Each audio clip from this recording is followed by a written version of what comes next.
Let's hear from health experts who say Ghana will have or could have a full-blown health crisis on our hands if in 2 weeks we do not take drastic measures. President of the Ghana Association of Doctors in Residency, Dr. Bernard Hammond, has been speaking to my colleague Daniel Dazi on Prime Morning. It's happening on the ground now. And from what Dr. Atenkwan was saying yesterday, you have the treatment and isolation centers being full. So unless we step out and do something extra, i.e. what I proposed, get a particular place to take care of these unstable patients, the critically ill patients. Now, also, the public education is so crucial. Yesterday, he made a very disparaging. I was shocked. People in Kumasi, in the marketplaces, and all that, they are not wearing face masks. It should be enforced.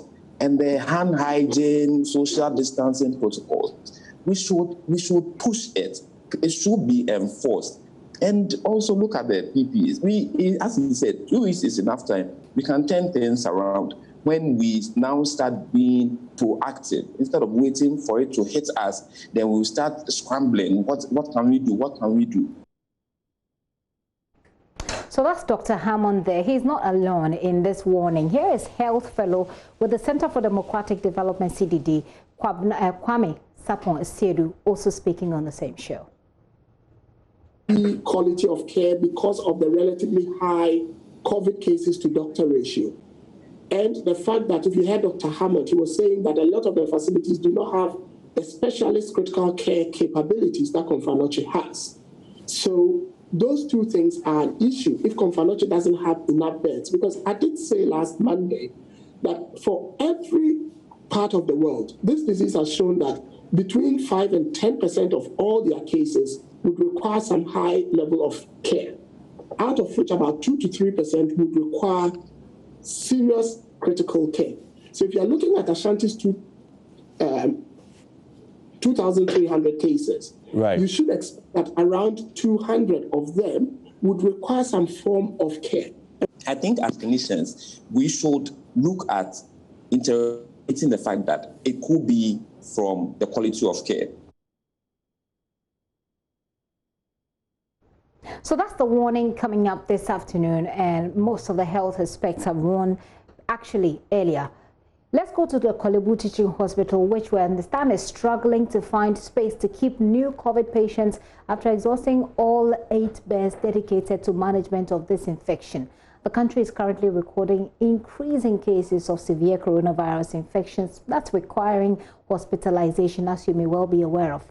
But space is running out at least in Accra and Kumasi, including the Kolebu Teaching Hospital, which also happens to be our biggest health facility. I have here our head of health desk, Fred Smith, I beg your pardon, who has just returned from the hospital. He joins me with more of what he found. Fred, what more can you report? Well, the Kolebu Teaching Hospital itself doesn't have a dedicated facility for treating COVID patients. And so what they're doing now is they've converted a part of the fevers unit into a treatment center for COVID patients. And that has only 8 beds. As we speak, the 8 beds are fully occupied. And so any new case will not find a space at Kolebu to be handled. There are 2 options available to those who work there. Either they send the patient to another facility, and as we've heard already, all the other facilities are also full. And so you have to keep them. How do you keep them and where? And this disease is such that it requires space. So some of the wards they're using currently to treat other ailments will have to be converted into COVID wards so that they can treat them. That's the general situation. But originally, the hospital itself is supposed to have its own dedicated COVID treatment center. That is under construction, and you know this disease just sprang up on us. So that is under construction, but it has come to a halt because I do understand from the sources speaking to me that there's a lack of funds. The contractor has left site. I actually went there and saw that there was no work going on at all. It's reached a level where they just have to roof and plaster and maybe paint, put in a few fittings. That's where it's got into.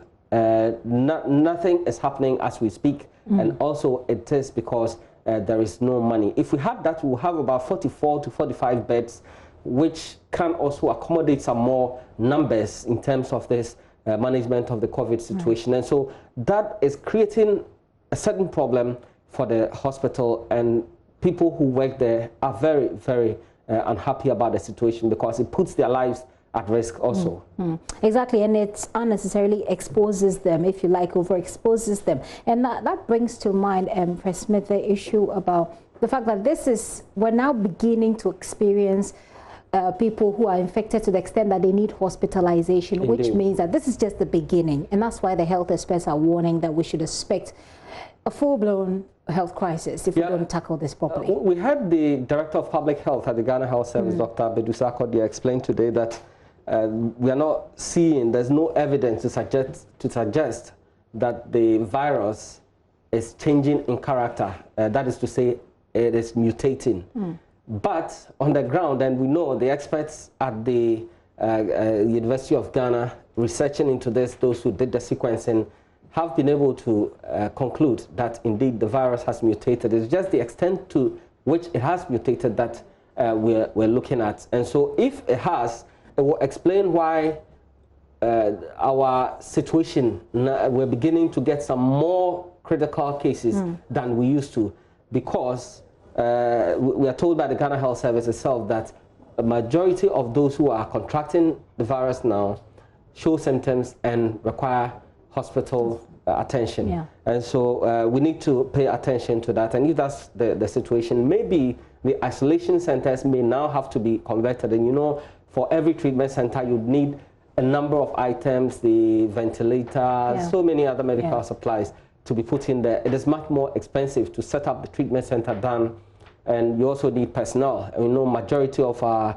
a lot of our doctors are also testing positive. And so it becomes very complex for us as a people. What we need to do is to act fast before things turn on us. Okay, and I was going to ask you what we need to do, so it's good that you've added that to it for me, Fred. Thank you. I just share with you some of the messages we're receiving on the back of this. This message is from Bantama Ortega Jr. Census. He says, I think our president is running away from his speech he made us during one of his speeches on COVID-19. And you quote, you say, we can bring back economy to life, but cannot bring back dead persons, to life. If he really means his words, then he should talk to the Electoral Commission to stop the compilation of new voters register, or else what I'm seeing, Ghana will not be safe to live after the registration. Ortega, you send that on the back of the registration. Some of you have been sending messages on what you think we can do about this situation.